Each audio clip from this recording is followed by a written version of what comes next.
ya dosen tamu.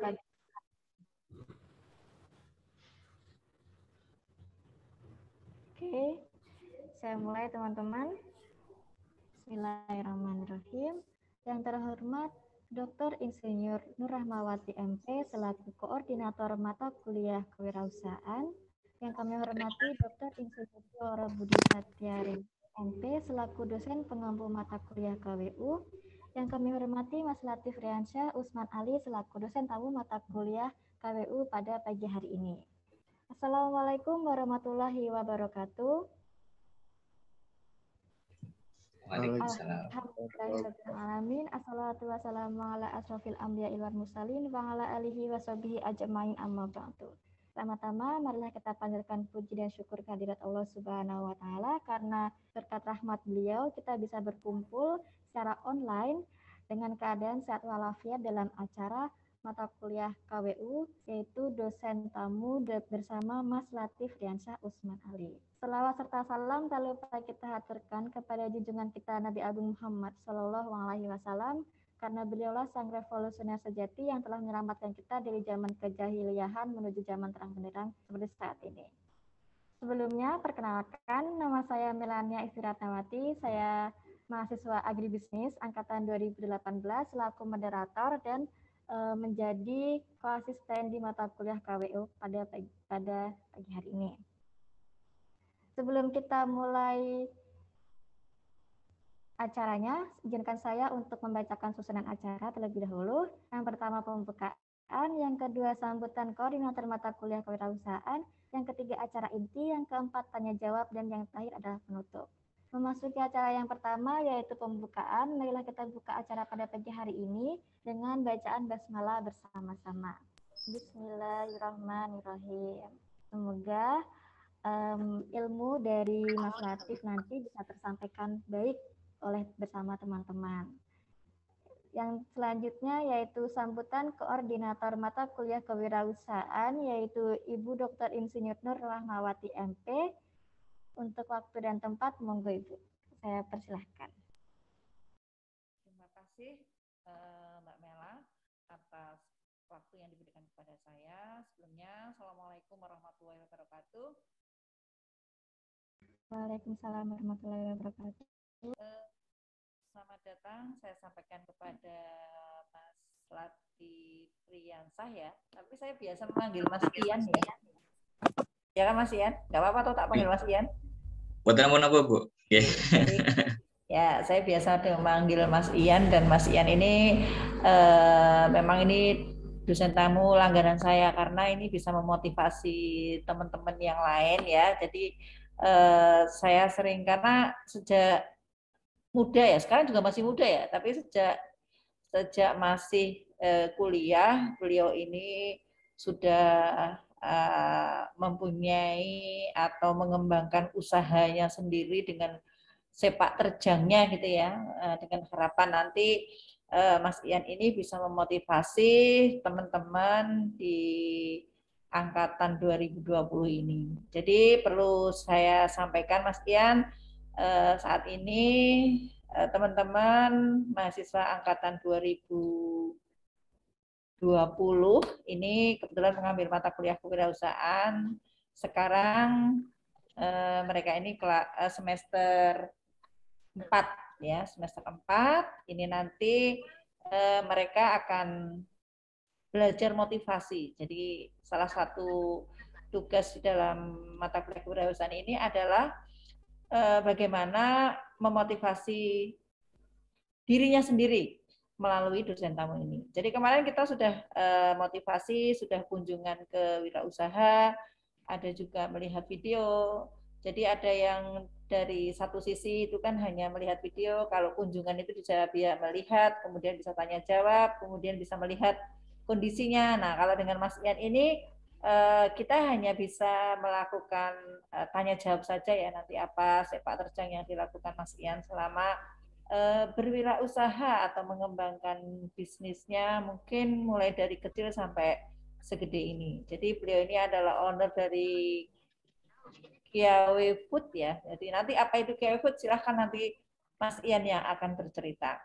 Jadi ini ya teman-teman mahasiswa semua, mudah-mudahan nanti apa yang disampaikan Mas Ian ini bisa memberikan apa ya bekal atau memotivasi Anda yang sebenarnya Anda wirausaha tidak harus sekarang ya, tapi suatu saat paling tidak ada sudah punya gambaran sebenarnya tuh orang-orang yang berwirausaha itu harus seperti apa gitu, harus bagaimana dan kapan itu memulainya gitu loh. Jadi nanti Mas Ian akan menyampaikan, silahkanlah di sini mumpung bisa berbagi, bisa sharing gitu ya, nanti bisa ngobrol dengan Mas Ian, silahkan apa yang ingin Anda tanyakan, silahkan.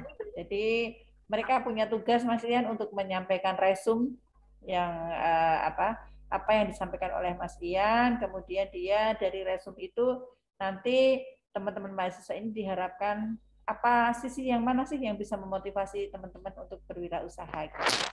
Karena kan sebenarnya berwirausaha itu kalau sekarang itu kan sudah masuk ke dalam ranah pendidikan ya, mulai dari kecil sudah diajak marketing. Sekarang ini nanti anak-anak mau tidak hanya marketing, tapi memang harus benar-benar praktek dan melakukan bagaimana bisa memasarkan produk yang akan dia lakukan. Jadi nanti setelah dosen tamu ini mungkin setelah Lebaran mereka harus praktek berwirausaha, mulai dari bisa menginovasi produk, bisa memodifikasi produk, bisa produk jasa dan lain sebagainya, yang nanti dia harus dipraktekkan sampai diakhiri nanti dengan presentasi maupun membuat video maupun membuat poster ya dari wirausaha yang akan dilakukan. Jadi memang anak-anak ini dicemplung tahu ya Mas ya, memang harus dipaksa untuk melakukan usaha, entah itu bentuknya apa. Yang penting anak-anak itu teman-teman di angkatan 2020 ini kalau sudah masuk ke dalam usaha itu nanti apa yang dia rasakan. Apa itu rugi, susah, repot, senang, itu nanti dia akan bisa merasakan seperti apa. Nah ini nanti silakan saya mempersilahkan kepada Mas Ian sepenuhnya untuk menyampaikan motivasinya ya, motivasinya untuk teman-teman mahasiswa yang masih tertutup ya, belum kebuka aja ya. Mereka itu sebenarnya punya potensi, cuman belum kebuka saja. Nah nanti supaya bisa lebih membuka lagi, nanti akan dari Mas Ian ini bisa menyampaikan, dan teman-teman silahkan ikuti dengan baik. Kita tidak tahu manfaat itu akan ada sekarang, besoknya atau kapan, yang penting ini adalah bagian dari sebuah usaha untuk memotivasi Anda untuk melakukan wirausaha. Saya kira sambutan dari saya itu saja. Terima kasih Mas Ian ya atas waktu dan kesempatannya, dan terima kasih juga kepada para mahasiswa yang sudah bersedia belajar bersama-sama dengan Mas Ian untuk mengembangkan usaha atau memulai usaha atau membuka semangat untuk berwirausaha. Selamat mengikuti dan mudah-mudahan banyak manfaatnya. Saya tutup dengan billahi taufiq wal hidayah. Assalamualaikum warahmatullahi wabarakatuh. Waalaikumsalam warahmatullahi wabarakatuh. Waalaikumsalam warahmatullahi wabarakatuh. Terima kasih atas sambutannya Bu Nunung. Dan kita memasuki ke acara inti, yaitu pemaparan materi, pemaparan motivasi dari Mas Ian. Saya ikut-ikutan manggil Mas Ian, boleh ya Mas ya? Mbak, silakan. Oke. Sebelumnya saya akan membacakan CV dari Mas Ian terlebih dahulu. Mas Ian ini nama panjangnya Mas Latif Riansyah Usman Ali ya Mas. Pendidikannya terakhir adalah Teknik Pertanian dan Biosistem Universitas Gajah Mada. Saya mau bilang Universitas Muhammadiyah Yogyakarta. Universitas Gajah Mada. Tapi ini banyak banget teman-teman pendidikan non formalnya itu seperti mengikuti pelatihan gitu ya Mas ya. Ada PKM, ada internet marketing, ada export regulation, ada mahasiswa wirausaha camp, banyak sekali. Dan ternyata penghargaannya pun juga banyak ya Mas ya. Ada juara 2 oleh-oleh khas Jogja, top 34 wirausaha muda mandiri, top 15 wirausaha muda berprestasi, juara 4 Entrepreneur Award, juara 1 pemuda pelopor Kabupaten Sleman, dan masih banyak lagi. Ini tentang entrepreneur. Ini sangat-sangat luar biasa, khususnya bisa memotivasi kita ya Mas ya, mahasiswa agribisnis yang memang outputnya itu menjadi wirausaha atau pengusaha. Dan sekarang Mas Ian ini merupakan owner QY Food. Nanti bisa dijelaskan ya Mas ya, QY Food itu apa kepada teman-teman, karena saya juga kepo ini sepertinya apa.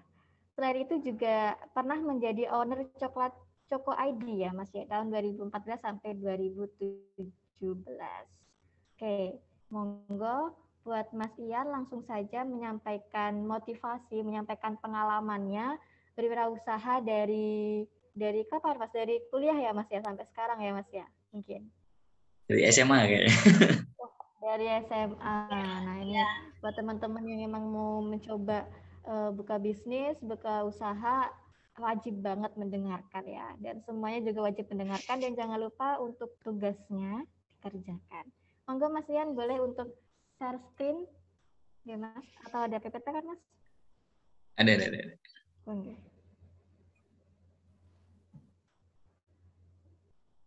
Oke, kelihatan ya teman-teman? Oke, sampun Mas, sudah kelihatan. Bismillahirrahmanirrahim. Assalamualaikum warahmatullahi wabarakatuh. Waalaikumsalam warahmatullahi wabarakatuh. Sebelumnya terima kasih banyak Nur sudah mempercayakan kepada saya untuk menyampaikan dan dorong ya semangat teman-teman mahasiswa sekarang. Masya Allah, saya juga ikut senang karena kalau kita kumpul dengan orang soleh itu kan kita insya Allah akan tular soleh. Kalau kita kumpul sama orang pedagang parfum, insya Allah kita akan tular wangi ya. Jadi kalau saya disuruh kumpul sama anak-anak muda, insya Allah saya akan ketularan muda terus. Harapannya begitu. Jadi kita jiwa mudanya harus terus dikembangkan. Terima kasih Bu Nur atas kesempatannya dan terima kasih Mbak Mela sudah di openingkan dengan baik, Masya Allah. Semoga bisa menjadi amalan yang baik buat Mbak dan teman-teman sekalian. Sebelumnya mungkin khusus untuk seminar atau kelas kali ini ya, itu nanti ada informasi menarik di akhir sesi karena kebetulan saya juga udah izin Bu Nur untuk menyampaikan sosialisasi. Kita ada program beasiswa yang itu nantinya akan ada pendanaan hingga 200 juta satu UMKM ya. Jadi jangan sampai dilewatkan, ikutin terus kelasnya ini sampai akhir, insya Allah nanti ada faedahnya. Nah, Oke, sebelumnya perkenalkan, nama saya Latif Riansyah Usman Ali. Kebetulan saya adalah founder dari QY Food. Nah, QY Food itu apa? Nanti akan saya ceritakan.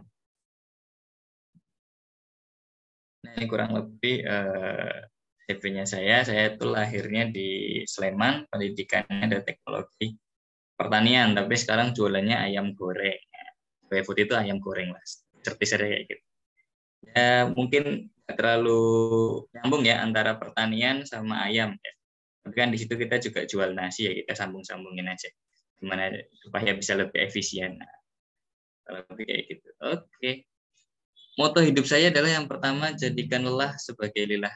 Karena kalau kita berharap misalkan sukses itu adalah uang atau sukses itu adalah rezeki, ya sukses itu adalah uang, ya kita nggak akan cukup kayak gitu.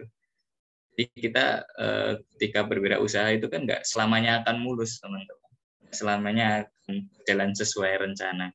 Ada beberapa aspek yang mungkin akan melenceng dari rencana dan nggak terlihat seperti seindah awal kayak gitu. Nah, makanya ketika kita sudah niatkan jadikan lelah itu sebagai lillah, insya Allah nawa itu kita itu untuk dakwah, untuk keberlangsungan umat, insya Allah kita nggak akan lelah di situ. Mungkin profit dan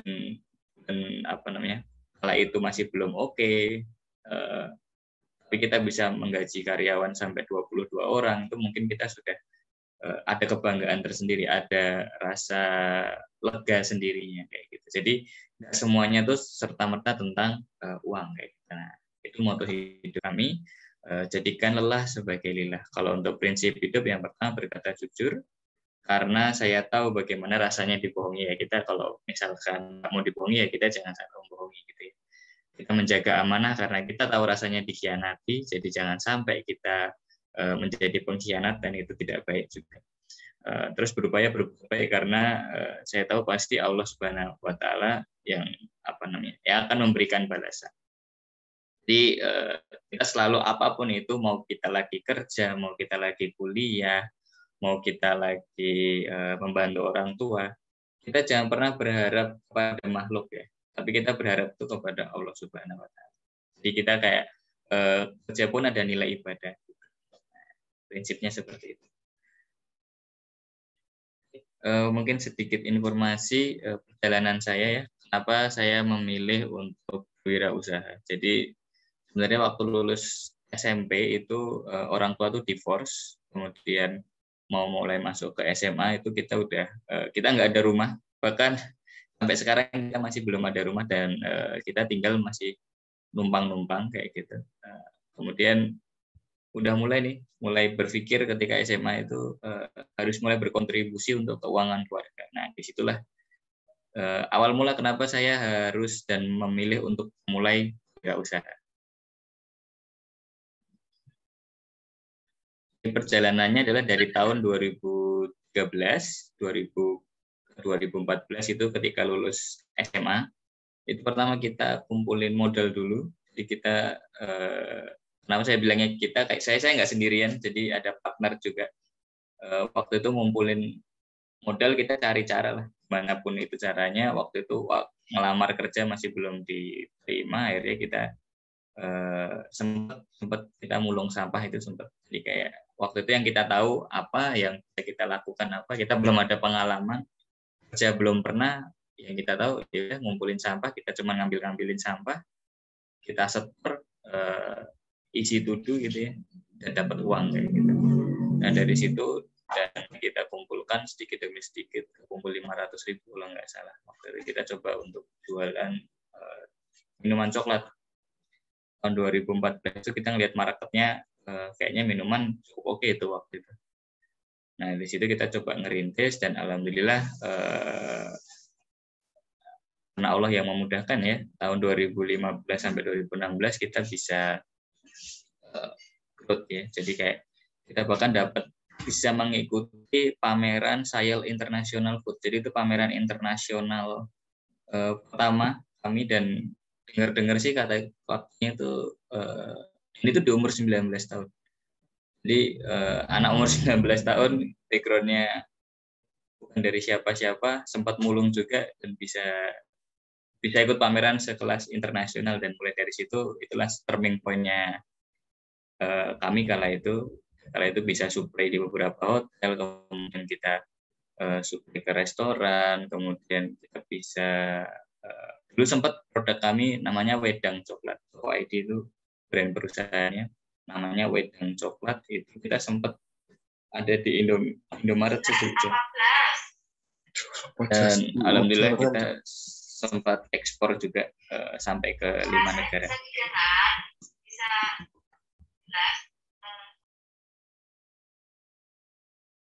Oke, saya lanjut ya. Oke, tahun 2017 sampai 2019 itu kita sempat ada kendala. Jadi ini yang saya sebutkan, bisnis itu nggak selamanya mulus. 2017 itu penjualan sempat mulai turun, kemudian kita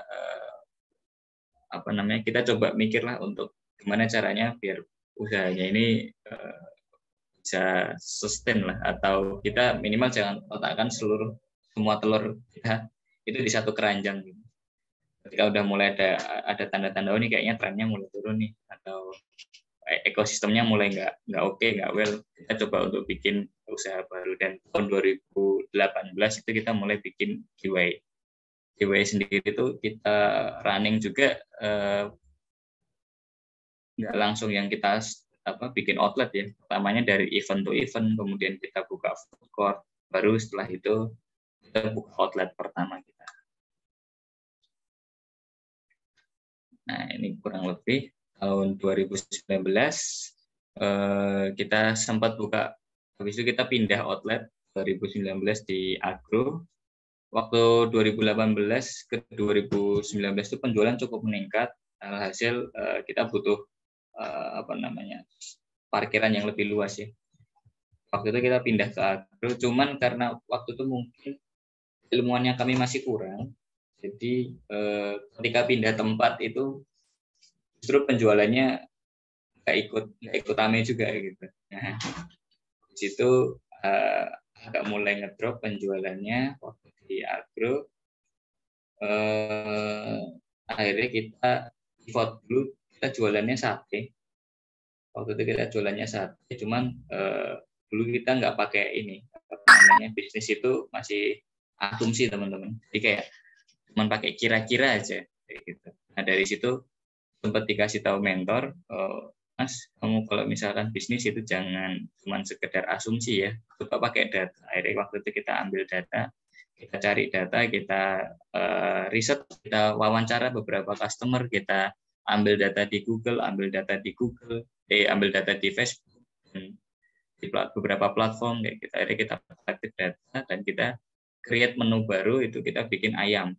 Waktu itu ayam goreng, cuma kalau ayam goreng biasa jualnya agak sulit nih kalau misalkan nggak ada value. Alhamdulillah waktu itu kita lihat riset-riset kok di Korea ada ayam Cheetos gitu kan. Nah waktu itu kita coba sedikit modifikasi, kita bikin ayam Cheetos waktu itu. Jadi ayam coatingan luarnya pakai Cheetos. Alhamdulillah itu penjualannya meningkat, terus kita buka cabang di Nolokaten. Nah alhamdulillah tahun 2020 sampai 2021 kita terus bertumbuh. Sekarang alhamdulillah kita udah ada 4 cabang. Jadi kita ada yang di Jalan Agro ini kita sempat kena gusur waktu di tengah pandemi. Akhirnya kita coba pivot konsep dari awalnya rumah makan.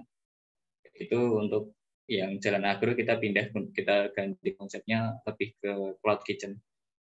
Jadi cuman butuh ruangan yang nggak terlalu besar, tapi bisa untuk achieve omset yang cukup bagus. Kenapa kita ambil kayak gitu? Karena waktu di Jalan Agro itu kita kapasitas bangku itu 46 kursi. Itu isinya tuh ojek online semua. Jadi penjualan kita kala itu 90% tuh ojek online. Sebelum pandemi ya. Sebelum pandemi itu sudah 90% ojek online. Nah, jadi fasilitas-fasilitas yang buat konsumen dine-in itu nggak ada gitu. Maksudnya lebih kepake ke ojek online terus. Agak sedikit mubazir ya di situ. Ada kita evaluasi, jadi kita bikin konsepnya cloud kitchen aja. Jadi kita nggak perlu biaya sewa tempat yang lebih mahal. Kita bisa ringkasin sekarang. Nah, kita akhirnya inilah konsep cloud kitchen untuk DIY. Itu kita pindah di Jalan Pandega. Jadi kita sekarang ada 4 cabang di Nolokaten, Pandega, Jalan Gajah Mada itu di Pakualaman, kemudian di Jalan Kabupaten. Mungkin kurang lebih seperti itu perjalanan saya. Semoga nanti bisa dipetik di intisarinya. Nah, saya akan sedikit menjelaskan ya tentang apa itu business mindset. Jadi ketika kita memulai bisnis seperti yang tadi saya ceritakan setelah saya dongengin, itu kita kan perjalanan itu tidak selamanya mudah, teman. Tidak selamanya gampang. Nah, saya ingin kasih bekal untuk teman-teman supaya ketika nanti menjalankan usaha atau bisnis, minimal enggak terlalu minimal jangan sampai mengulangi kesalahan yang saya pernah perbuat. Jadi kita coba benahi dulu dari segi bisnis mindset-nya seperti apa. Nah, jadi begini, kita ibaratkan analogi perang ya. Jadi bisnis itu kita analogikan analogi perang. Yang pertama itu dalam sebuah peperangan pasti ada yang namanya kerajaan ya, kerajaan yang kita lindungi, yang kita perjuangkan untuk bisa menjadi lebih besar lagi. Yang kedua pasti ada namanya musuh ya. siapa yang akan kita lawan, siapa yang akan kita kalahkan dan kita taklukkan. Nah, yang ketiga itu ada medan perangnya. Dan perang itu bisa seperti perbukitan, seperti lautan. Nah, itu namanya medan perang. Nah, kalau misalkan dalam sebuah analogi peperangan itu seperti ini. Nah, kita asumsikan bisnis itu seperti analogi peperangan. Jadi yang pertama itu pasti ada bisnisnya nih, ya kan? Pasti kita akan mengupayakan nih. Bisnis ini adalah apa? Bisnisnya adalah kerajaannya. Nah, bisnis itu seperti tadi, kerajaan ini akan kita kembangkan, kita akan besarkan, ya sama. Bisnis ini pun juga harus kita kembangkan, kita harus besarkan, kayak gitu. Nah, cuman yang harus berhati-hati di sini, siapa sih musuh dalam bisnis? Nah, rata-rata ketika saya lempar pertanyaan ini, kebanyakan itu menjawab musuh itu adalah kompetitor bisnis gitu. Misalnya kita jual ayam goreng, yang jual ayam goreng lain itu musuh kita. Itu adalah statement yang salah. Yang benar adalah musuh itu adalah konsumen. Kenapa? Nah, kenapa konsumen adalah sebagai musuh? Nah, jadi kenapa konsumen adalah musuh? Karena yang akan kita taklukkan di dalam bisnis itu bukan kompetitor. Siapa yang akan kita kalahkan itu bukan kompetitor, tapi kita menaklukkan hati konsumen supaya konsumen itu mau beli lagi produk kita dan mau mencicipi produk kita. Nah, itu yang harus kita pahami ya. Jadi di sini adalah musuh yang harus dikalahkan itu adalah konsumen. Kenapa? Karena kalau kita mengalahkan kompetitor, uangnya itu nggak di kompetitor gitu loh. Kita mengalahkan kompetitor ya kita nggak dapat apa-apa. Tapi kalau misalkan kita mengalahkan konsumen, kita bisa menaklukkan keinginannya apa. Mengalahkan itu dalam arti bukan komplain terus kita adu argumen terus kita menang gitu, bukan ya. Tapi maksudnya kita harus memenangkan hati dari konsumen itu. Jadi kayak misalkan sekarang tuh konsumen lagi butuh apa sih? Ya, kita sediakan. Itu yang kita maksud kalahkan di situ. Seperti itu. Nah, apa di konsumen? Ya karena uangnya di konsumen. Kalau kita mengalahkan kompetitor, kita nggak dapat apa-apa. Tapi kalau kita mengalahkan konsumen, nah kita akan mendapat uangnya dari mereka kayak gitu. Nah, di situ yang bisa membuat usaha kita bertumbuh. Yang ketiga, kenapa medan perangnya itu adalah kompetitor? Nah, karena gini, medan perang itu kan kita melihat ya marketnya seperti apa gitu. Permainannya seperti apa ya? Kalau medan perang itu kayak misalkan gunungan berarti kita strateginya pakai jeep. Kalau misalkan di lautan kita strateginya pakai kapal gitu kan. Sama. Kenapa ini kita lihat medan perangnya itu adalah kompetitor? Kita lihat sekarang trennya itu lagi apa sih? Marketnya lagi apa? Yang lagi up tuh apa? Itu kita bisa analisis di kompetitor. Jadi jangan sampai kita salah mindset. Justru ya musuhnya itu adalah kompetitor. Itu justru menciptakan ekosistem bisnis yang tidak bagus. Kenapa? Kalau kita fokus yang dikalahkan adalah kompetitor, berarti bisa jadi menciptakan ekosistem bisnis saling jatuhkan, saling menjatuhkan. Kita bikin bisnis black campaign, kita jelek-jelekkan usaha orang lain kayak gitu. Satu itu bisa kita menebar fitnah, bisa menebar kebencian. Itu nggak baik dan itu tidak diizinkan dalam Islam ya. Nah, itu yang apa namanya ketika mindsetnya salah. Jadi kita harus fokus sama konsumen. Konsumen butuh apa kita sediakan. Lu gak ada lah. Kalau mau apa lu mau gua ada. Jadi kesimpulannya adalah bisnis itu adalah solusi atas sebuah permasalahan. Nah, teman-teman bisa mulai dari mana ya gitu kan. Mungkin pusing nih ketika di awal. Itu okay. Semua pasti akan pusing di awal untuk menentukan bisnis modelnya seperti apa kayak gitu. Nah, ini ada beberapa referensi yang mungkin bisa dikerjakan atau dikelola meskipun dengan modal yang minim ataupun starting. Jadi misalkan contoh nih, ada ojek online kayak gitu ya. Dia itu menjadi sebuah solusi untuk apa? Solusi tentang pemerataan harga ojek. Kan kalau zaman dulu sebelum ojek online ada tahun 2013 2012 itu kan kita biasanya ke ojek pangkalan terus harganya sesuka mereka lah nanti di situ ojek online hadir untuk membuat standarisasi harga di dunia perojekan dan ditambahkan added value kemudahannya yaitu dengan online gitu kan. digital. Dengan kode digital sebagai kan customer kita cuman nggak harus ke pangkalan gitu kan, kita tinggal pencet aplikasi, pesanan masuk, dan ojek online bisa langsung jemput kita kapanpun dimanapun kayak gitu. Itu menjadi sebuah solusi ya untuk di ranah dunia perojekan. Nah, itu salah satunya. Kemudian kalau misalnya kita mau starting dengan modal yang mungkin minimum gitu ya, kita bisa saja mulai dengan jualan online sehingga kita bisa menggunakan resource yang sudah ada. Dan apa ya, kalau prinsip saya tuh kayak prinsip ini ya yang ditanamkan gitu kan, kayak smaller is bigger gitu. Jadi kayak sesuatu yang kecil itu suatu saat akan menjadi sebuah hal yang besar kayak gitu. Kayak misalkan nih jualan online gitu, kita nggak harus sewa tempat, nggak harus sewa ruko untuk kayak misalkan bisnis konven kayak rumah makan gitu kan. Ketika kita sudah ada modalnya, oke. But sekali lagi itu pun juga sangat berisiko ya. Nah, kita bisa mulai untuk starting awalnya kita jualan online. Mungkin jualan apa, jualan resell, teman punya produk apa kita bantu jual, oke. Yang penting kita ada perputaran dan kita di situ belajar. Dan untuk memulai bisnis awal itu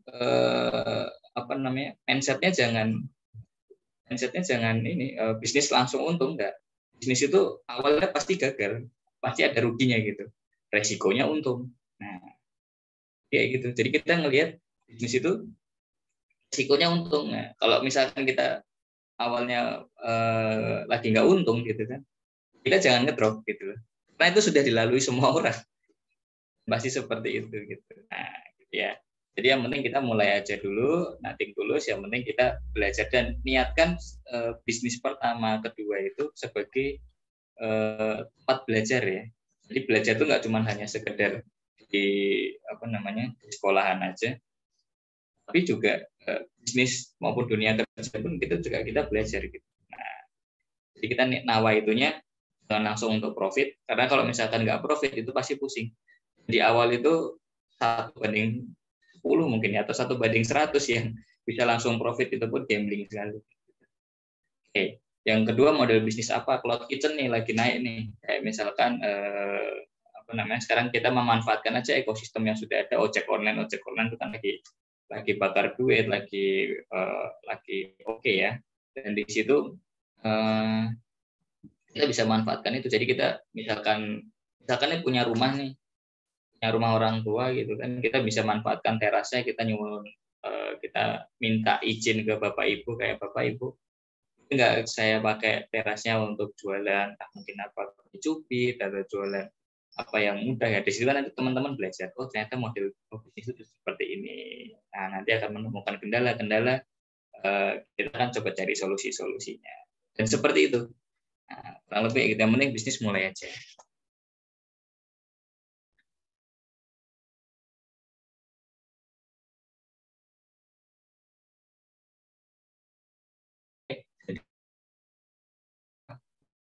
Dan mulai dari naik anak tangga, itu kan kita misalkan dari anak tangga ke 1 sampai ke 10 kan, penting urut 1 sampai 2, 3, 4, 5, 6 sampai ke 10 gitu kan. Tiba-tiba dari 1 ke 10 langsung itu kan loncat, malah ada resiko kecengklaknya besar gitu. Nah, kurang lebih kayak gitu. Oke, misalnya teman-teman sudah oke, mau bikin usahanya seperti itu. Paling penting juga sebelum memulai usaha itu adalah pentingnya sebuah perencanaan ya, pentingnya sebuah plan. Kenapa? Karena kalau bagi saya dan tim, gagal merencanakan itu seperti merencanakan sebuah kegagalan. Kenapa seperti itu? Ya karena kalau misalkan dari awal sudah nggak jelas arahnya mau kemana, itu pasti akan sulit ketika jalan nanti kayak gitu. Nah, yang sudah terencana saja itu pasti di jalan pasti sudah kita harus melakukan improvisasi gitu. Apalagi yang sama sekali tidak terencana. Jadi pentingnya sebuah plan. Nah, teman-teman kalau misalkan ada lomba-lomba ya oke, kayak teman-teman ajukan bisnis plan segala macam sambil memvalidasi ide bisnisnya teman-teman apa. Misalkan kalau kami dulu waktu ikut-ikut lomba nawaitunya bukan untuk langsung dapat uang ya, itu bonus ya. Tapi kita tuh ingin ikut lomba, kan nanti kita bisnis plan itu kan akan dikoreksi sama juri. Nah, di situ kan kita akan mendapatkan feedback, oh ternyata model bisnisku tuh kurangnya ini, oh ternyata model bisnisku tuh kurangnya itu. Nah, di situ. Tapi alhamdulillah kalau misalkan sudah mulai ada kesempatan untuk menang, ya insya Allah itu jadi bonus buat teman-teman. Nah, oke. Jadi kita pentingnya membuat sebuah plan ya. Gimana sih kita membuat sebuah plan? Pertama kita tentukan dulu targetnya dulu seperti apa. Sebenarnya sebelum targetnya kita tentukan tuh kita tujuan bisnis itu juga penting ya teman-teman. Misalkan visi perusahaan itu mau ke arah mana? Pasti ketika di kewirausahaan atau dimanapun masih ada pertanyaan, visi bisnis kalian apa? Itu hal yang mendasar tapi big impact ke depan. Kayak misalkan kan dari sebuah visi itu menggerakkan, visi itu menyatukan gitu. Ketika kita visinya tentang ingin membuat perusahaan yang kedepannya menjadi perusahaan yang bisa memberikan nilai-nilai ibadah gitu, kita akan dipersatukan dengan orang-orang yang kedepannya ingin satu visi untuk ya aku juga pengen kerja tapi juga pengen ibadah juga gitu. Nah itu visi itu menyatukan dan menggerakkan gitu. Dan misalkan kayak visi perusahaan ini akan ke arah mana, nah itu kan pengen menjadi perusahaan anak perusahaan, misalkan Gojek itu perusahaan nasional yang bisa jadi go internasional kayak gitu. Itu kan menggerakkan, akan dipertemukan dengan orang-orang yang sama-sama membuat perusahaan itu bisa bisa go internasional kayak gitu. Di situ pentingnya sebuah visi. Nah, selanjutnya adalah menentukan target. Nah, ketika kita bisnis kita pasti akan bicara ini suatu saat. Oke, kalau di awal nggak langsung bicara seperti itu, tapi di awal kalau sudah disetting itu lebih baik karena kita jalan itu tahu arahnya gitu. Candaan saya sama tim itu biasanya apa lari tapi di jalan yang salah kayak gitu. Udah capek lari tapi ternyata jalannya salah. Nah, di situ. Jadi kita harus tentukan dulu target. Nah, cara membreakdown target gimana gitu. Jangan sampai kita minder ya dengan sebuah target. Misalkan gini. Target kita jualan 1 miliar 1 tahun katakanlah. Jadi 1 miliar setahun kan kalau kita lihat itu cukup besar ya teman-teman. 1 miliar setahun. Mungkin nggak ya? Jangan sampai kita bilang, nggak mungkin. Jadi kita kalau bilang nggak mungkin, kita mengecilkan Tuhan, dan itu adalah dosa. Dan kita jangan sampai kita nggak yakin sama Allah. Nah, di situ kita lihat, kita breakdown dulu. 1 miliar setahun itu kalau dipecah, jadi berapa sih? Gitu. Kalau 1 miliar setahun dibagi 12, berarti 1 bulannya itu kita target sekitar 83 juta, ya kan? 83 juta per bulan itu bagaimana caranya? Nah, 83 masih cukup besar nih. Oke, kita pecah lagi untuk jadi angka yang lebih kecil. 83 juta per bulan dipecah 30 hari katakanlah, atau 26 hari. Biasanya ada perusahaan yang hari Minggu libur. 26 hari berarti per harinya itu targetnya adalah 2,7 juta per hari. 2,7 juta kok masih besar ya. Kita pecah lagi, ternyata 2,7 juta produknya apa nih yang bisa kita jual. Nah, dari 2,7 juta misalkan kita ngejual produk seharga 15.000 atau sekitar 18.000 gitu ya. Kita bisa mendapatkan angka 180 pieces kayak gitu. Nah, dari 180 pieces kita cari nih. Untuk yang memenuhi 180 pieces dengan harga 18.000 itu produknya apa gitu kan. Nah, dari situ kita bisa ngelihat, bisa tahu targetnya dulu, kita pecah sampai di angka terkecil. Nanti dari situ kita bisa ngelihat 150 pieces itu berarti kita bisa jualan apa nih. Kalau itu kita pikir jualan ayam aja gitu kan. 18.000 untuk jual ayam sama minuman itu sudah sangat cukup dan affordable gitu kan. Oke, nah itu nanti bisa tanya ke ini strategi apa, misalkan bisa aja ke minuman, bisa aja ke ayam, bisa aja ke apapun itu. Nah kayak gitu. Oke, ketika kita udah tahu gambaran jelas tentang target angkanya, kita nanti akan ada beberapa poin-poin yang harus dipahami lebih lanjut ya, seperti kayak kita udah ketahuan nih 150 porsi per hari, berarti misalkan kita buka outlet selama 15 jam, berarti kan sejamnya cuma 10 porsi gitu. Masuk akal enggak? Oh, sangat masuk akal gitu. Berarti kita jualan ayam. Ternyata 150 porsi kita bisa jualan parfum apa kayak gitu kan. Online kan masuk akal enggak? Oh, masih masuk akal. Nah, itu. Nah, untuk bagaimana cara mencapainya, gitu, kita ada 4 poin biasanya. Ini adalah 4 poin yang harus terus-terusan dilakukan secara berputar ya. Nah, yang pertama itu analisa pasarnya dan kebutuhan marketnya seperti apa. Yang kedua, nanti kan dari situ tahu, oh ini marketnya misalkan katakanlah kita ayam goreng gitu kan. Kebutuhan marketnya kebutuhan tentang apakah ayam goreng itu Jogja kan terkenal murah nih gitu kan. Apakah seperti ada beberapa brand-brand kayak gitu yang ayam geprek atau apa kan ayam geprek udah sangat-sangat amat murah. Apakah kita akan main di situ gitu kan? Kita coba analisa McD KFC masih rame nggak ya? Oh ternyata McD KFC rame gitu. Jadi kan ada market di atas market yang di atas juga gitu. Jadi nggak selamanya market itu menengah ke bawah. Nah, kita coba cek analisis apa sih yang dibutuhkan market minimal menengah itu apa kayak gitu. Itu kita analisis, kita breakdown. Nah dari situ nanti kita akan tahu kebutuhan timnya seperti apa. Nah, setelah itu PR kedua adalah bagaimana kita membangun tim. Karena kita kalau untuk cepat lakukan sendiri ya, tapi kalau untuk bertahan lama lakukan bersama-sama kayak gitu.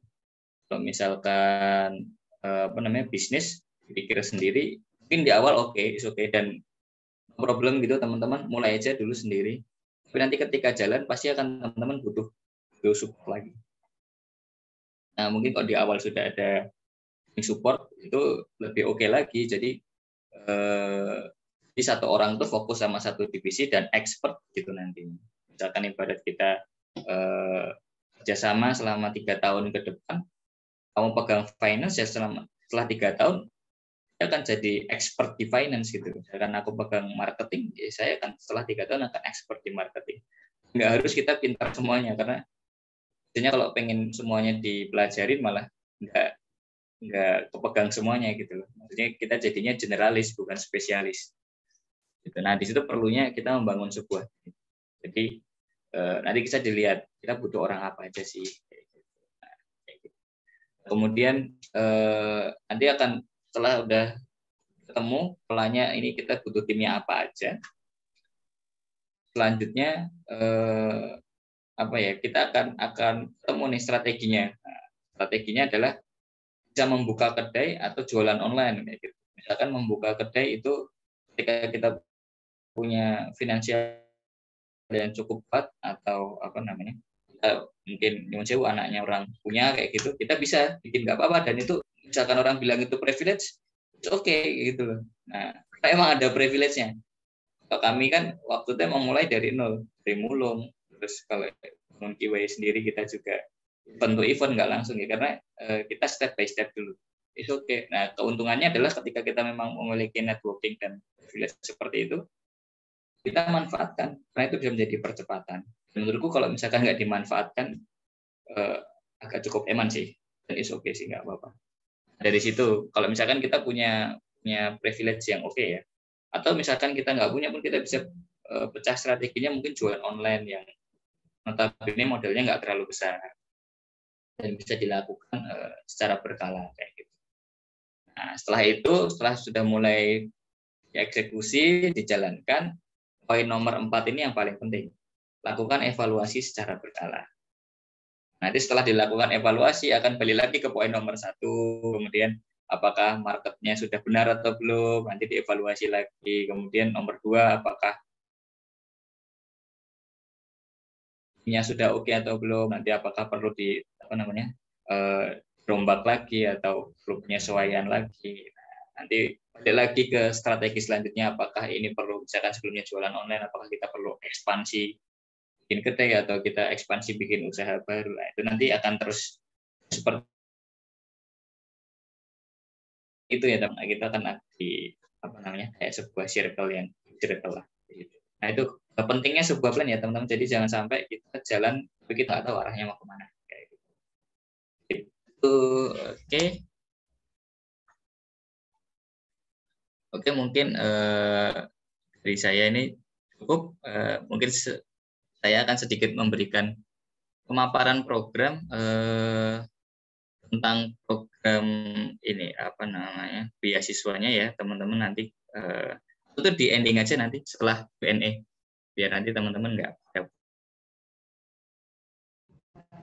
salah tahu informasinya. Oke, mungkin dari saya cukup.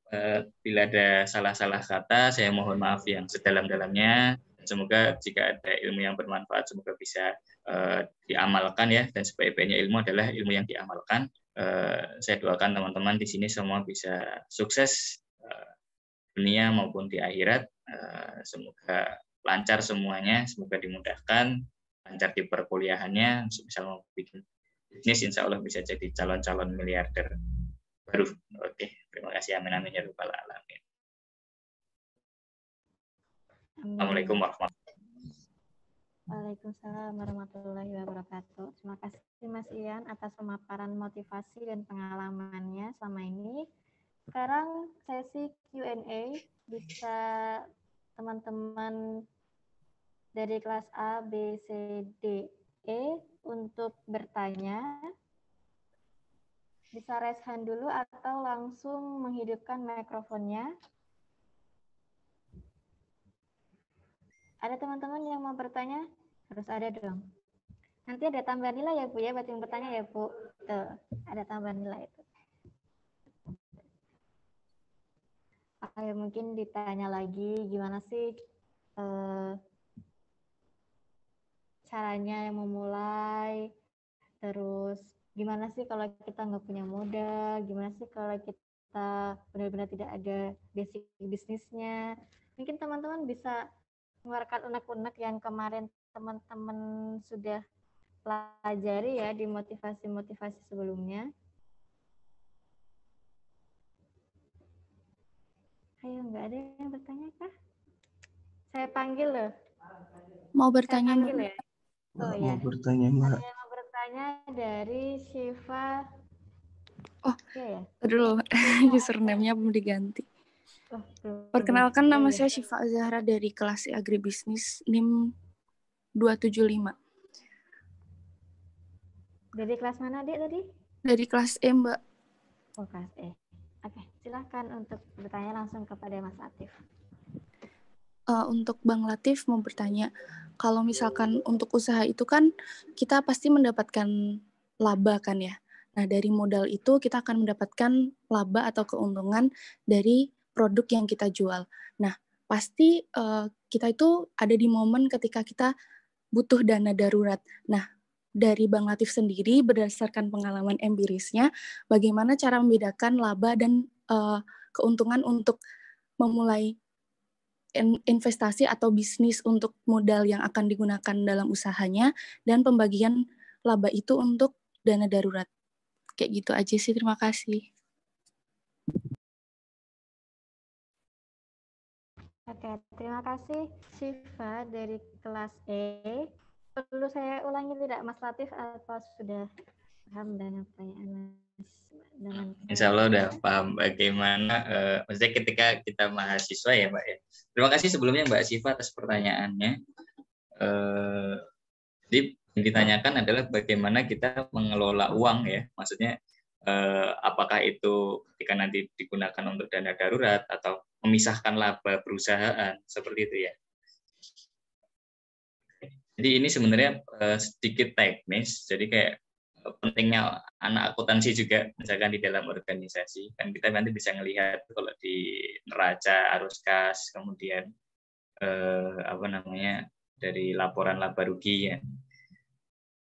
Tapi misalkan kita mulai bisnis di awal kan pasti kita belum langsung menerapkan hal yang sekompleks itu ya. Jadi kayak misalkan ya kita baru tahu ada penjualan masuk, pengeluaran kita apa, kayak gitu kan. Nah, bagaimana memisahkan itu gitu. Ini sedikit tricky karena gini, ketika kita mulai di awal itu kemungkinan masih ada laba, bisa jadi rugi. Ketika ada laba pun mungkin nggak langsung besar, karena kan pasti ada modal yang kita keluarkan. Sebelum memulai usaha itu kan pasti kita ada modal yang kita keluarkan. Nah, kalau di dalam kalau sepengalaman kami dulu, kita benar-benar ya cukup prihatin sih waktu di awal. Jadi kayak misalkan kita kan bisa memecah nih, kayak misalkan kita pengeluaran harian kita berapa, kemudian dalam 1 bulan kita ada enggak, kayak misalkan kalau istilahnya anak-anak zaman sekarang tuh apa, healing ya, teman-teman healing kemana itu kan pasti ada anggarannya. Nah terus kemudian kayak apa ya, kayak misalkan main nongkrong atau apa kayak gitu kan pasti ada anggarannya kayak gitu. Itu kan kita bisa tahu, oh ini ada pengeluaran ini. Nanti kita ada kita pecah nih, ini pengeluaran yang perlu dikeluarkan, yang tidak perlu dikeluarkan, sama yang jangan sampai dikeluarkan kayak gitu. Misalkan ketika kita udah komitmen untuk membuat usaha ya mungkin kalau misalkan kita belum ada pemasukan yang oke ya, kalau misalkan kita ada beasiswa katakanlah, kemudian kita murni apa namanya duit orang tua, kiriman orang tua juga nggak cukup banyak juga kayak gitu. Kita jadi apa namanya komitmen untuk ketika misalkan kita ada keuntungan, kita kembalikan itu jadi modal dulu sampai balik modal katakanlah, sampai BEP. Kan pasti ketika kita bikin usaha keripik atau apa gitu kan pasti ada beli panci, wajan atau apa. Atau kita milih model-model usaha yang langsung untung juga bisa, misalkan kita dropship kayak gitu. Kita nggak cuma model cuap-cuap kayak gitu terus udah untuk. Nah dari situ kan untungnya nanti jangan langsung digunakan untuk apa ya, kebutuhan yang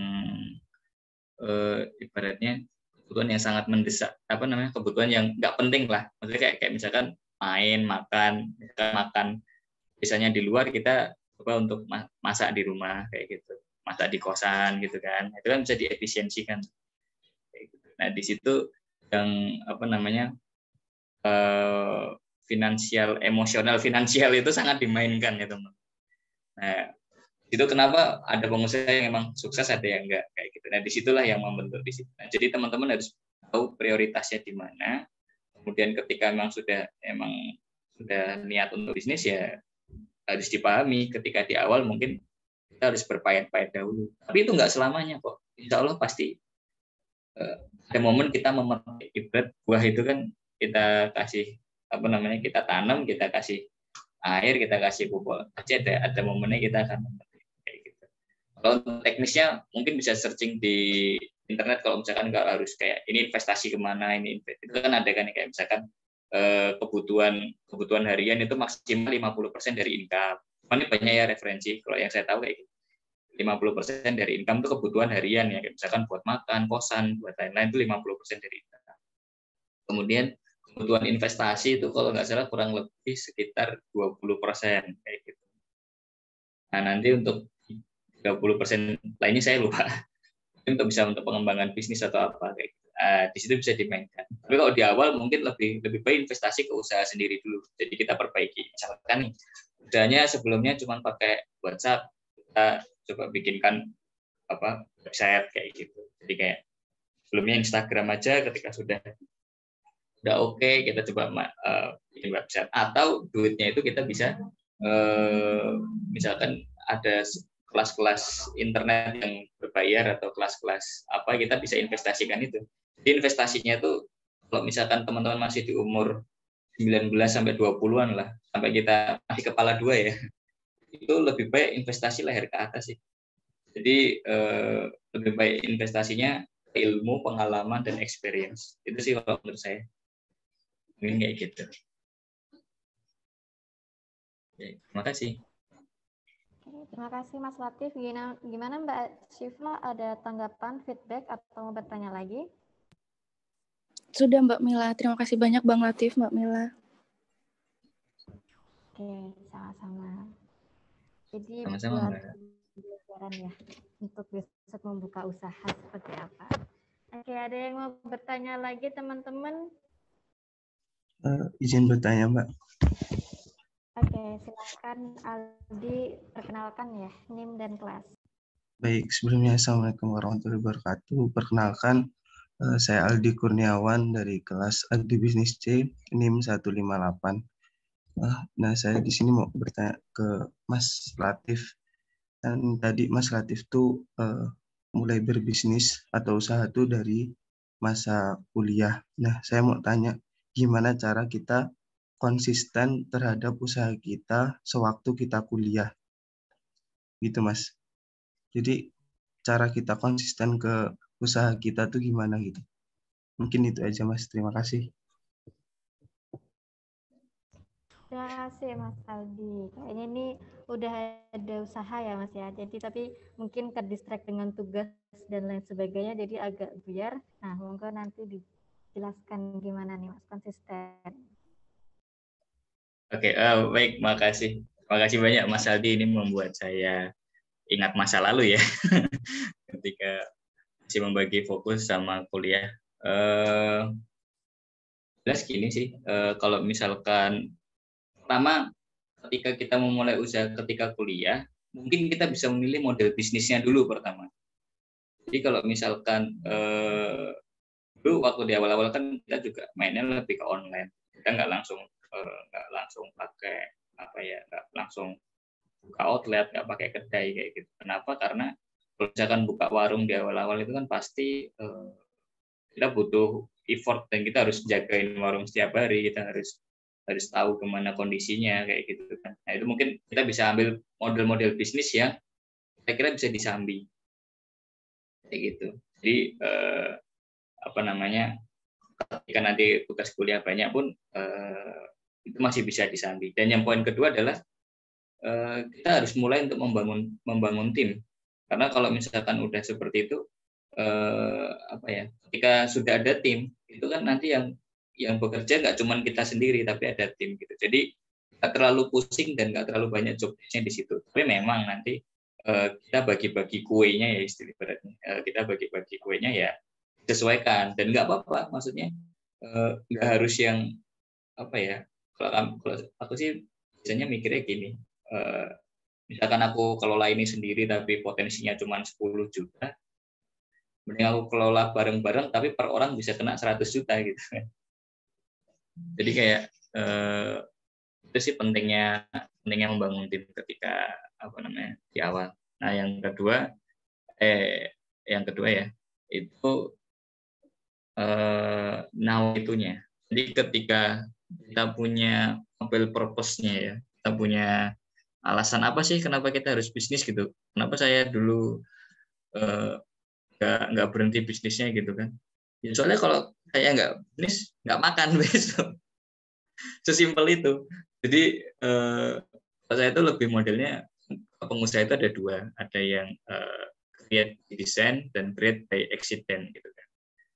Mungkin saya lebih yang ke create by accident ya, maksudnya keadaan gitu loh. Jadi kayak karena keadaan yang menuntut seperti itu ya mau nggak mau harus seperti itu.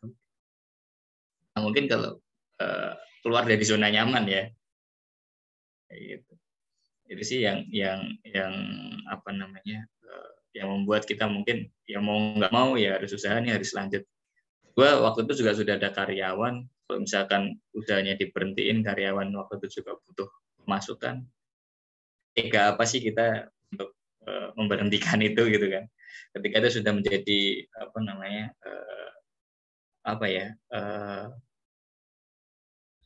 sebagai kita penyalur rezeki orang gitu. Misalkan kita berhentiin itu kan otomatis orang itu akan pusing juga. Nah itu sih sesimpel itu. Nawa itunya apa? Karena nawa itu yang menggerakkan visinya perusahaannya. Mungkin itu Mas. Makasih Mas. Oke, terima kasih Mas Dian. Untuk tanggapannya Mas Aldi ada tanggapan atau mau ada feedback lagi? Mungkin itu aja. Terima kasih Mas Latif atas jawabannya. Sama-sama Mas Aldi. Oke, terima kasih Mas Aldi. Ini ada tiga yang raise hand. Yang pertama ini ada 4 sekarang. Yang pertama dulu ya ada Alfarizi. Monggo Alfarizi untuk open mikrofonnya dan perkenalkan.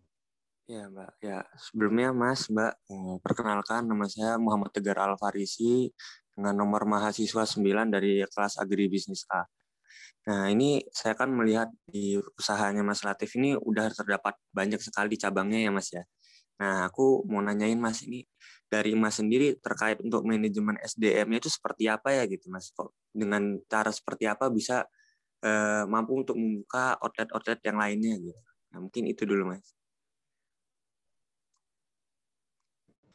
Oke, itu dulu ya. Berarti nanti ada berarti ya Mas Alfarisi. Oke, Masya Allah, siap-siap. setelah Ya, itu terima kasih Mas Alfarisi, tadi Mas Alfarisi. Terima kasih pertanyaannya. Bagaimana kita mengelola SDM? Jujur aja kami masih belajar ya Mas. Maksudnya masih belajar. Kita ada juga maksudnya kayak persoalan SDM. Dan usaha itu semakin besar emang semakin kompleksitasnya akan semakin tinggi. Dan it's okay, itu juga sebagai proses. Kalau kami yang meyakini ada sedikit beberapa poin ya, misalkan kayak menurut saya pribadi kayak karyawan itu atau tim itu ada yang namanya 100% loyal sama perusahaan. Itu dari awal udah di-mention seperti itu. Ada tentu yang 100% loyal sama perusahaan. Tapi orang gabung ke perusahaan itu hampir 100% mereka tuh loyal sama mimpi mereka. Ya kan? Semua pasti gitu. Nggak ada yang 100% loyal di perusahaan apapun ya, sebesar apapun, nggak ada yang 100% loyal sama perusahaan itu. Dan itu harus kita pahami. Jadi kayak gitu. Nah, perannya kami adalah bagaimana kita mensinkronkan nih, apa sih impiannya mereka, dan apa sih impian perusahaan, visinya perusahaan nih. Nah, kita yang menselaraskan di situ. Jadi, makanya tadi dari awal saya bilang untuk visi itu penting ya. Jadi kayak visi itu menggerakkan, visi itu mengumpulkan, visi itu menyatukan. Di visi itu yang membuat semua menjadi yang tidak mungkin bisa menjadi mungkin. Itulah kekuatan sebuah visi. Nah, ketika tim ini misalkan kita ajak untuk ayo kita punya visi arah sini, kita akan dipertemukan sama orang-orang yang satu visi dan satu frekuensi kayak gitu. Dan di situ intinya ketika kita sudah tahu arah visinya seperti apa, arahnya mau kemana, kita sambungkan juga dari misalkan tujuannya, kamu gabung di tempat saya ini tujuannya apa sih? Kadang-kadang suka tanya gitu, apa sih tujuannya? Maksudnya apa yang kamu inginkan? Apa impianmu ada di sini? Apa yang ingin kamu capai kayak gitu? Itu oke. Jadi kalau misalkan kita udah tahu, kita bisa saling menyinkronkan. Jadi memang itu peran dari sebuah orang leader ya untuk membuat tim itu untuk satu visi dan menyelaraskan dari banyak mimpi ya gitu. Karena kalau perusahaan besar kan ada mimpinya owner, ada mimpinya partner, ada mimpinya karyawan, ada visinya dari misalkan kita ada investor, ada visinya investor sendiri gitu kan. Itu menggabungkannya lebih challenging lagi daripada cuman kita ya, karyawan aja itu visinya apa kita gabungkan kayak gitu. Itu pun challenging gitu ya. Jadi kalau misalkan sudah kompleks nanti ada visinya karyawan, ada visinya partner, misalkan kayak yang C-level kayak gitu, misalkan CEO, CMO, CFO. Itu visinya apa sih ya? Itu kan kita harus digabungkan. Terus ada lagi misalkan sudah ada investor gitu. Visi investor ini apa? Nah, kita harus sambungkan lagi. Dan di situ nanti teman-teman akan kebentuk ketika sudah menjalankan itu dan itu oke sih, maksudnya kalau misalkan ada ditinggal orang atau misalkan punya karyawan oke, kok tiba-tiba ditinggal nggak usah baper, nggak apa-apa. Maksudnya nggak intinya itu adalah hal yang memang Allah berikan kepada kita dan kita butuh gitu kan. Kurang lebih sih kayak gitu. Dan ibarat tim itu juga kita anggap titipan ya. Jadi ada kalanya Allah akan ambil, ada kalanya Allah akan gantikan dengan orang yang baru. Ya semua kan di dunia ini kan titipan. Mungkin kayak gitu. Oke, terima kasih. Oke, terima kasih Mas Latif. Gimana Mas Alfarizi? Ada tambahan lagi atau ada feedback? Nah, mungkin dicukupkan saja ya Mbak. Makasih ya Mas, Mbak. Oke. Sama-sama Mas. Terima kasih kembali Mas Alfarizi. Selanjutnya yang keempat ini dari Abiu. Silakan Abiu untuk open mic. Oke, terima kasih Mbak atas waktunya. Maaf Mas, belum bisa on cam karena ada Oh, kendala. Bang. Sebelumnya perkenalkan, nama saya Abi Fitria Dewi, NIM 236 dari kelas D Agribisnis. Izin bertanya kepada Mas Latif, jadi gini Mas, yang kita tahu ketika kita membuka usaha atau suatu bisnis, itu kan jatuhnya nanti kita akan menjadi seorang entrepreneur begitu. Tapi dengan tujuan untuk mendapatkan keuntungan dari usaha kita. Jatuhnya mungkin kepentingan pribadi. Nah, sedangkan kalau kita membuat usaha atau bisnis yang melibatkan masyarakat, cakupannya kita bisa membantu kegiatan sosial. Atau bisa disebut mungkin sociopreneur gitu Mas. Nah, mungkin dari Mas Latif sendiri begitu. Ada nggak gambaran atau pandangan dari Mas yang pernah Mas lalui sejauh ini perjalanan Mas? Bagaimana tips dan trik dalam membuat usaha yang dimana itu nggak mencakup keuntungan pribadi kita aja, tapi itu membantu sosial masyarakat. Mungkin begitu. Terima kasih. Terima kasih Mbak Abiyu untuk Mas Latif. Monggo bisa dijawab.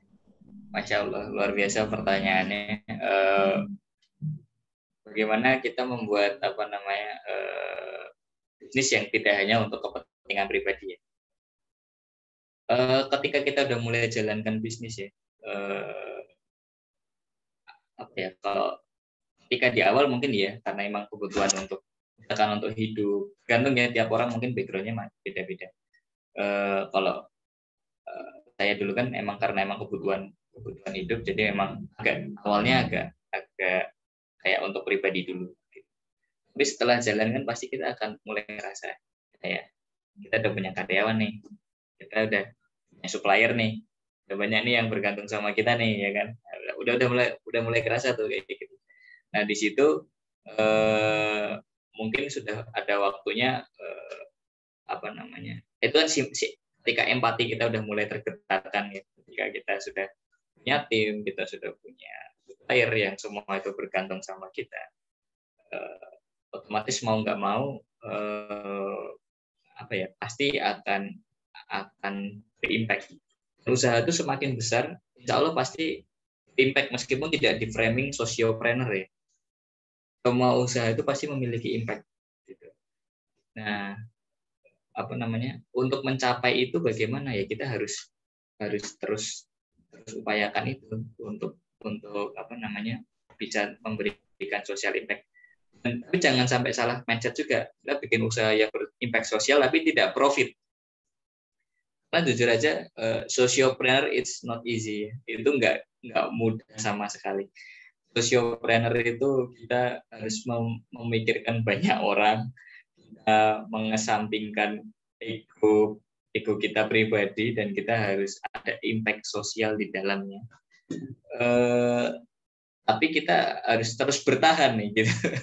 Kita harus terus bertahan karena meskipun kita framing sociopreneur juga gitu kan, itu ada kalanya kondisi perusahaan itu juga harus profit gitu.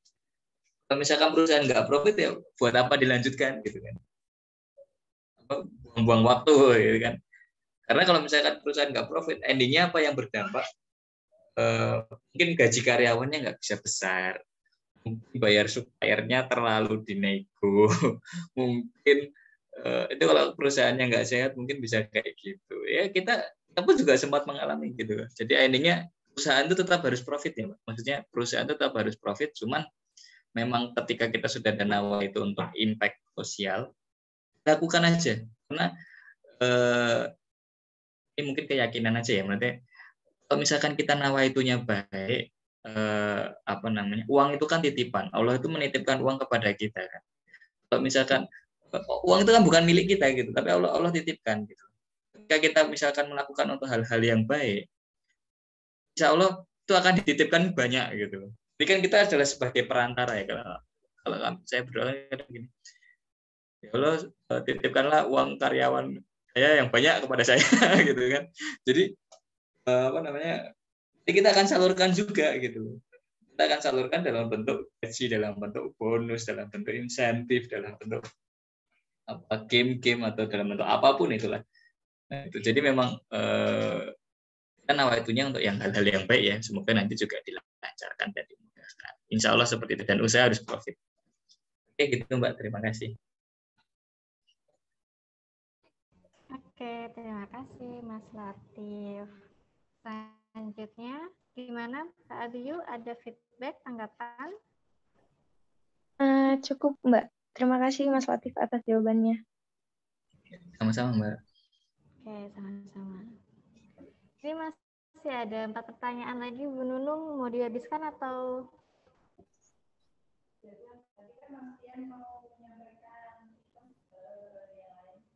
Iya.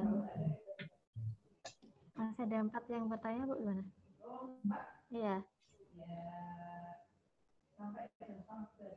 Oke, sampai setengah 11 saya kasih lagi nih yang nomor berapa nih? Nomor 5, Ahmad Fatoni. Silahkan. Baiklah, ini saya mau bertanya nih kepada Mas Latif. Kan biasanya di tahun-tahun pertama kita membuka usaha tuh rentan mengalami kegagalan gitu. Bahkan ada survei yang mengatakan 90% orang yang melakukan usaha itu di tahun-tahun pertama itu mengalami kegagalan gitu. Gimana caranya? Baik, sebelumnya maaf. Perkenalkan, nama saya Ahmad Fatoni dengan NIM 177 dari kelas Agribisnis C. Saya ulangi pertanyaan saya, intinya bagaimana cara Mas Latif itu melakukan cara agar tidak gagal di tahun-tahun pertama, karena banyak usaha di tahun-tahun pertama itu gagal. Seperti Mas Latif tadi bilang kan, di tahun-tahun pertama itu sempat mengalami penurunan. Bagaimana cara mengatasinya?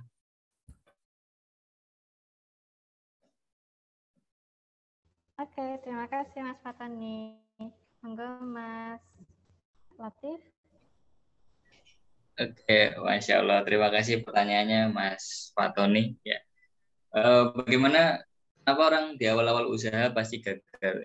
Itu memang sebuah proses ya. Mungkin akan dilalui semua orang. Mungkin ya, maksudnya kalau mungkin kita anaknya orang Crazy Rich atau apa, yang mungkin 9 naga Indonesia, ya mungkin hal-hal seperti itu akan sangat bisa tercover ya. Tapi oke, maksudnya itu sebuah proses. Bahkan sekelas mereka pun juga pasti ada bisa ngedropnya juga gitu. Kenapa hal itu bisa terjadi? Karena kita belum ada pengalaman sebelumnya, ya kan? Kita belum ada pengalaman, kita belum ada belum ada maksudnya mungkin sebelumnya kita nggak tahu hitung-hitungan bisnis seperti apa, mungkin sebelumnya kita belum tahu marketing seperti apa. Jadi itu adalah sebuah proses, dan nggak apa-apa, hal itu nggak usah perlu ditakuti Mas. Jadi kayak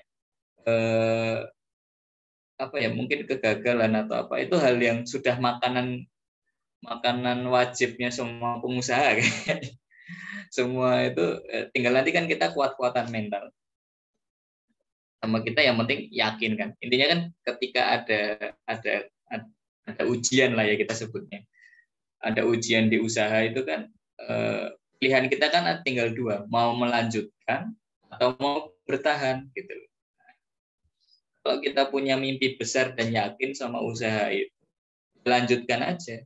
Kalau kita yakin ya, maksudnya kita udah ada perencanaan yang matang, kita sudah yakin, misalkan kayak coklat dulu, yakinnya pasti bakal sampai ekspor gitu kan. Ya, ketika ada ujian di awal, udah yang penting gas saja terus gitu kan.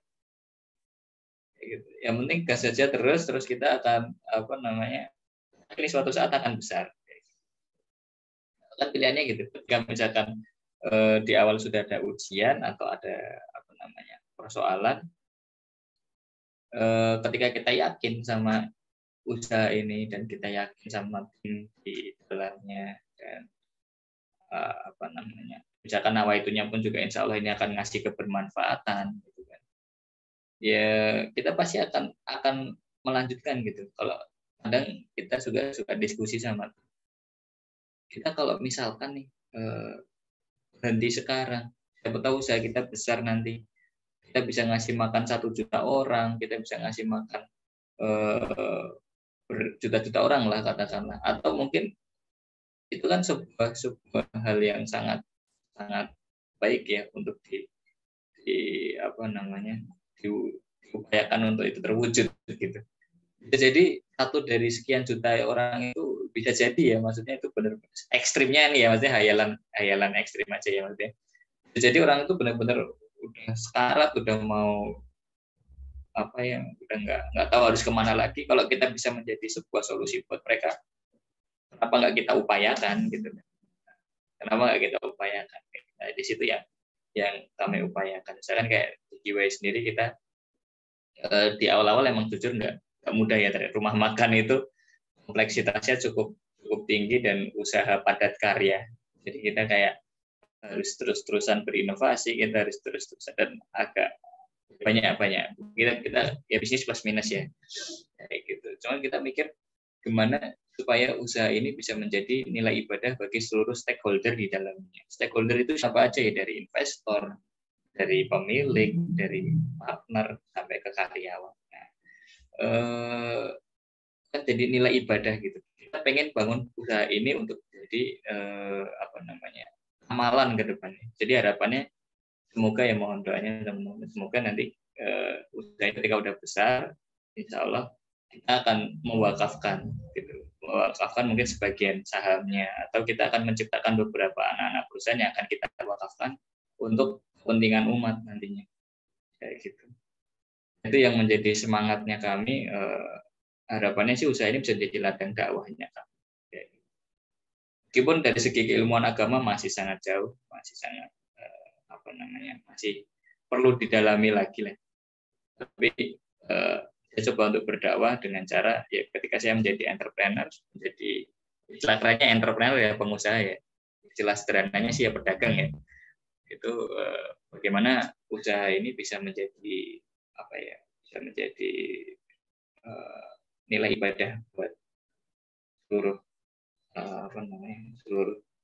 seluruh stakeholder sih. Mungkin di situ ini nawa itu juga visi perusahaan itu sangat penting. Mungkin kayak gitu. Terima kasih Mas Fatoni. Oke, terima kasih Mas Latif. Gimana Mas Fatoni, ada tanggapan, feedback? Enggak ada Mbak Mela, cukup. Oke, terima kasih kembali. Ini masih ada 5 lagi, namun sudah menunjukkan pukul 10.30. Terima kasih antusiasnya teman-teman. Ini berarti banyak sekali ya yang penasaran gitu, atau mungkin sudah tertarik membuka usaha, namun karena terbatas oleh waktu. Dan ada yang akan disampaikan oleh Mas Latif nggak Mas tadi ya, mengenai beasiswa kalau nggak salah ya. Ya, monggo buat Mas Latif langsung menyampaikan informasinya tadi.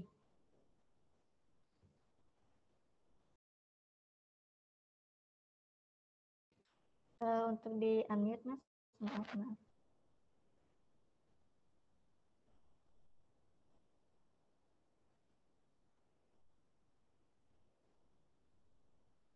Mas Latif masih di unmute.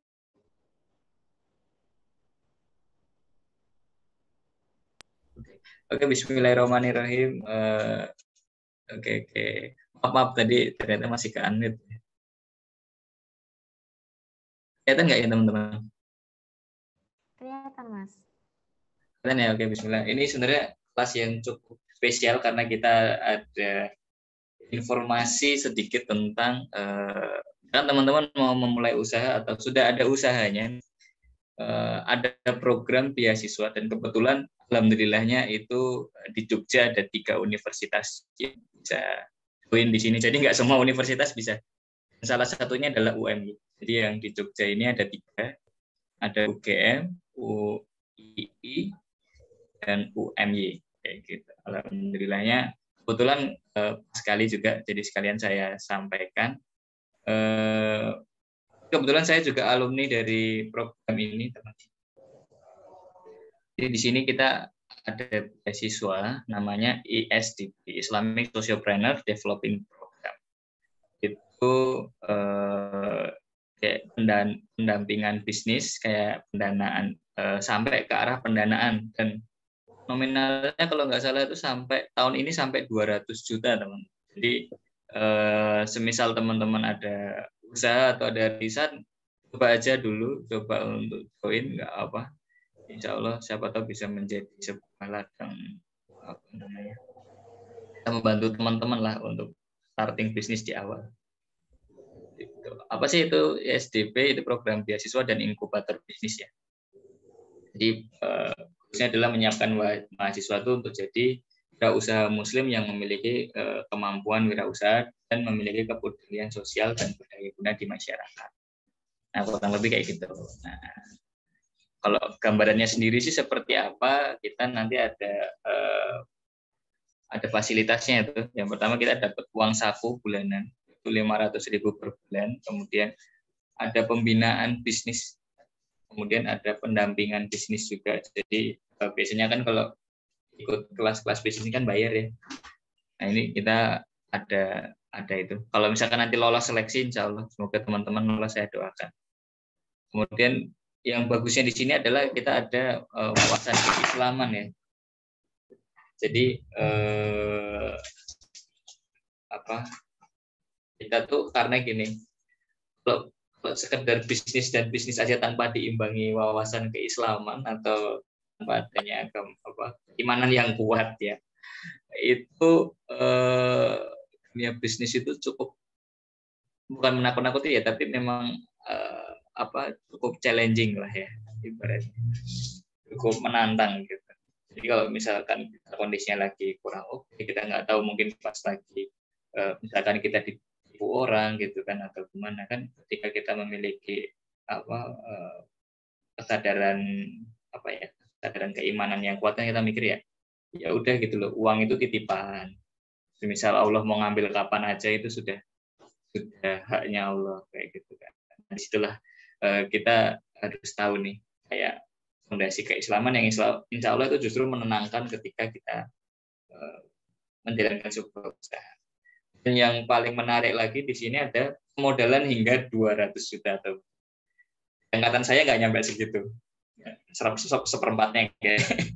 Tapi permodalannya hingga 200 juta. Nah itu yang kapan lagi gitu kan, ada program yang cara cuma-cuma udah dapat uang bulanan 500.000, dapat pembinaan bisnis dan permodalan hingga 200 juta. Nanti kalau yang pengen kepo-kepo bisa langsung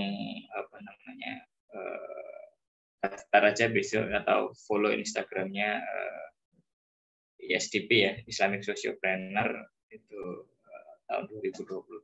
Nah itu kurang lebih seperti itu. Nah kualifikasinya apa aja? Pertama, mahasiswa aktif minimal semester 4. Nah, tadi kan teman-teman pada semester 4 ya, kalau nggak salah, atau tingkat 2. Terus kemudian memiliki minat dan keseriusan menjadi entrepreneur, memiliki rintisan bisnis minimal 6 bulan, dan mahasiswa yang berasal dari 50 kampus terpilih, jadi nggak semuanya bisa ikut. Karena kebetulan UMY juga masuk ke dalam kampus yang dipilih, jadi bisa dimanfaatkan nih teman-teman untuk tadi katanya setelah kelas ini kan ada harus memulai bisnis kan, atau mungkin ada yang sudah mulai bisnis dan bisa untuk scaling up, sangat bisa nih diikutkan teman-teman. Monggo nanti dicoba didalami lagi, jadi kepo-kepo di Instagramnya. Nah, syarat pendaftaran, upload dokumen KTP, KTM, CV, kemudian stake bisnisnya, video pitch online-nya, laporan keuangan bisnis, dokumentasi, foto-foto aktivitas bisnis. Oh, ini masih tahap pengenalan di awal, jadi sangat bisa dipersiapkan dulu teman-teman. Mungkin kalau yang sudah ada bisnisnya bisa untuk dipersiapkan lah untuk didaftarkan. Semoga sih nanti teman-teman bisa akses ini. Oke, mungkin kurang lebih seperti itu. Semoga cukup jelas ya saya menyampaikan. Nanti kalau misalkan teman-teman ada yang butuh kepo-kepo, langsung aja ke Instagramnya ISDP SDP BSM Umat. Oke, itu ya teman-teman. Oke, mungkin itu dari saya. Terima kasih sudah diberikan waktu untuk sosialisasi. terima kasih Mas Latif atas informasinya. Semoga teman-teman tertarik ya dan bisa join di acaranya gitu. Atau mungkin kelompok juga boleh, kan itu kelompok ya Mas ya? Boleh ya? Tahu saya boleh sih. Banyak dari mungkin ide-ide bisnis kemarin bisa didaftarkan langsung.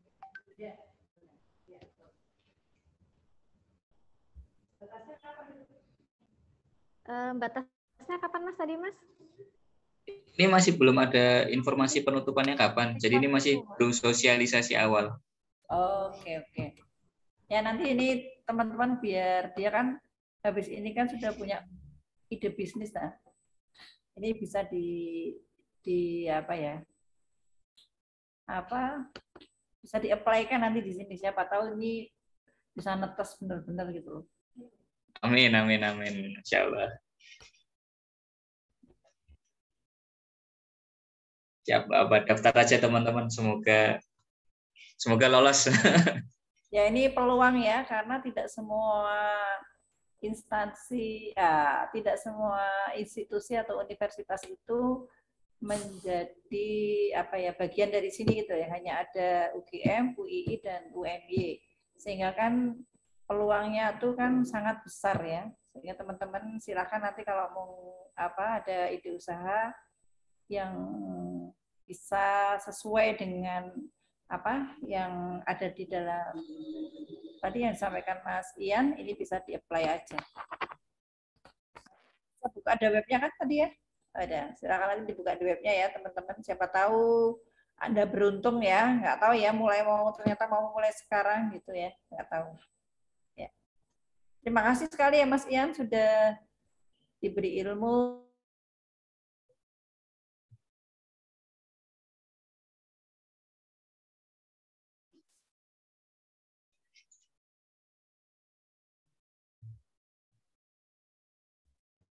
Amin.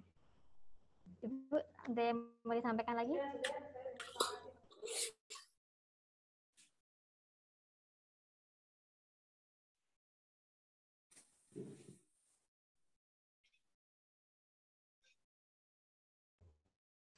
Mas Ian? Maaf Mbak, ini jaringan saya kayaknya agak keputus-putus Mbak. Oh iya. Jaringannya terputus tapi malah punya Bu Nunung yang iya. Oke, tadi Bu Nunung mengucapkan terima kasih kepada Mas Ian. Semoga jalan anak-anak agribisnis ya khususnya yang 2020 bisa meniti karir dari sekarang. Amin ya rabbal alamin. Terima kasih Bu Nur. Semoga semua teman-teman bisa sukses semuanya dan terjadi amalan yang baik juga buat Bu Nur juga. Sudah membantu mendidik teman-teman yang luar biasa ini. Insya Allah semoga bisa menjadi amalan jariah yang baik. Amin ya rabbal alamin. Amin. Menjadi amal jariahnya Bu Nunung juga katanya. Sudah. Mohon maaf masih tertutup Zoom-nya tiba-tiba Bu Nunung jadi beliau live. Oke, terima kasih ya Mas Latif sudah menyampaikan materi yang luar biasa. Telah memberikan motivasi yang sangat luar biasa dan pertanyaan teman-teman antusias sekali. Sebenarnya tadi masih ada 5 ya, tapi mohon maaf karena waktu ya. Nanti boleh dong dikepoin. Ya. Boleh dikepoin di IG-nya Mas Latif atau gimana Mas Latif untuk mau menghubungi secara personal gitu. Boleh atau tidak nih Mas? Di IG-nya Kiwai aja nggak apa-apa. Nanti di follow ya teman-teman. Kiwai Food. KIWAE Food. Ada tadi. Ketik aja di Instagramnya Kiwai Food gitu ya. Nanti bisa langsung ada channel ya untuk menuju ke Mas Latif gitulah ya. Iya. Sebelum ditutup, boleh minta sepatah dua patah kata closingan dari Mas Latif? Oke.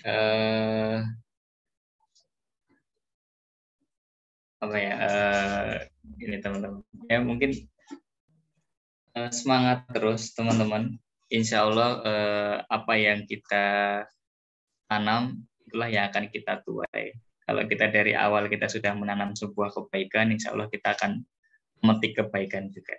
Jadi selagi masih muda, banyaklah berkarya, banyaklah membuat sebuah kebermanfaatan, insya Allah itu akan kita petik dari tua kelak, gitu ya. Jangan lupa jadikan lelah sebagai lillah. Dari saya cukup. Wassalamualaikum warahmatullahi wabarakatuh. Waalaikumsalam warahmatullahi wabarakatuh. Terima kasih Mas Latif. Informasi ya untuk teman-teman, resumnya dikumpulkan paling lambat hari ini jam 12:30 di My Class, slotnya ke minggu 8, dan ditulis tangan di folio, nanti di scan supaya tangannya nggak kaku ya Mas ya, ngetik terus, jadi harus tulis tangan, siapa tahu nanti juga terbiasa menandatangani kontrak gitu ya, tulis. Amin, amin, Masya Allah. Siap. Mungkin itu saja, tapi boleh kita berfoto sebentar saja teman-teman untuk open kamera, kita mendokumentasikan hari bahagia hari ini bersama Mas Latif yang masuk ke UMY tiba-tiba ya. Boleh open kamera teman-teman? Nanti saya izin di-share ya Mbak ya. Dari mana Mas? Oh ya. Nanti saya minta dikirim ya. Oke. Nanti bisa dikirim berunung. Oke, saya tunggu dulu untuk oke.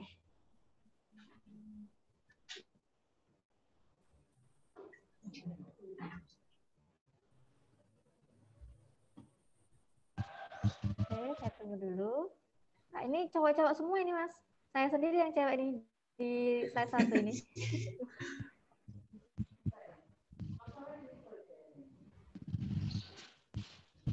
Oke. Ya. Foto. Oke. Saya mulai. Saya tunggu dulu. Brunong. Oke, Brunong sudah join. Teman-teman yang lainnya, monggo buat open mic. Ya, open kamera. Oke, udah. Ini aja ya.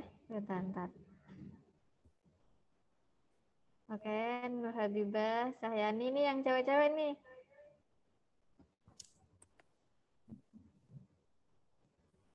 Oke.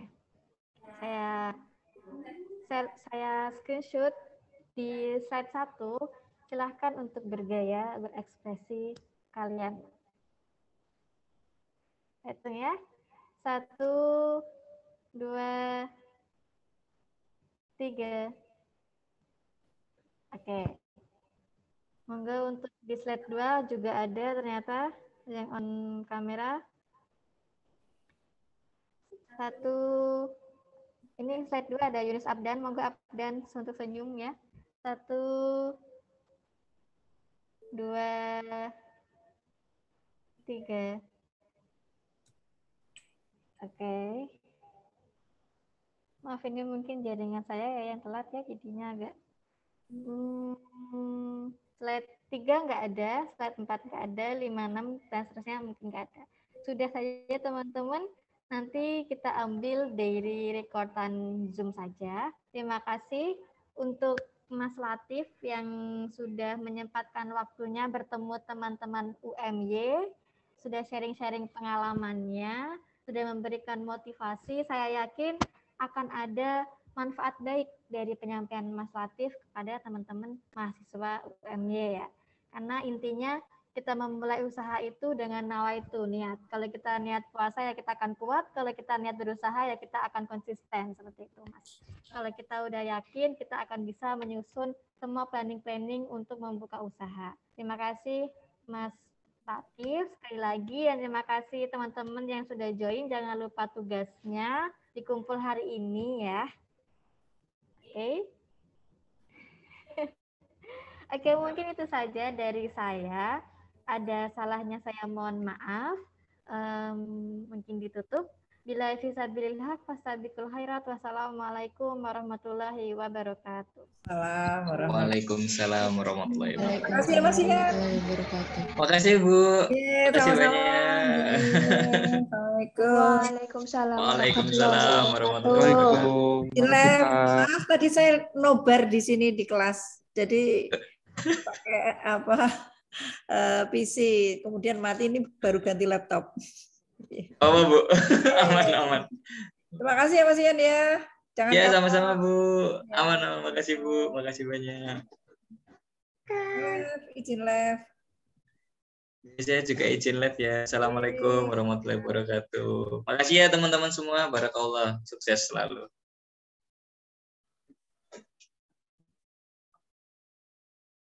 Amin. Bye guys.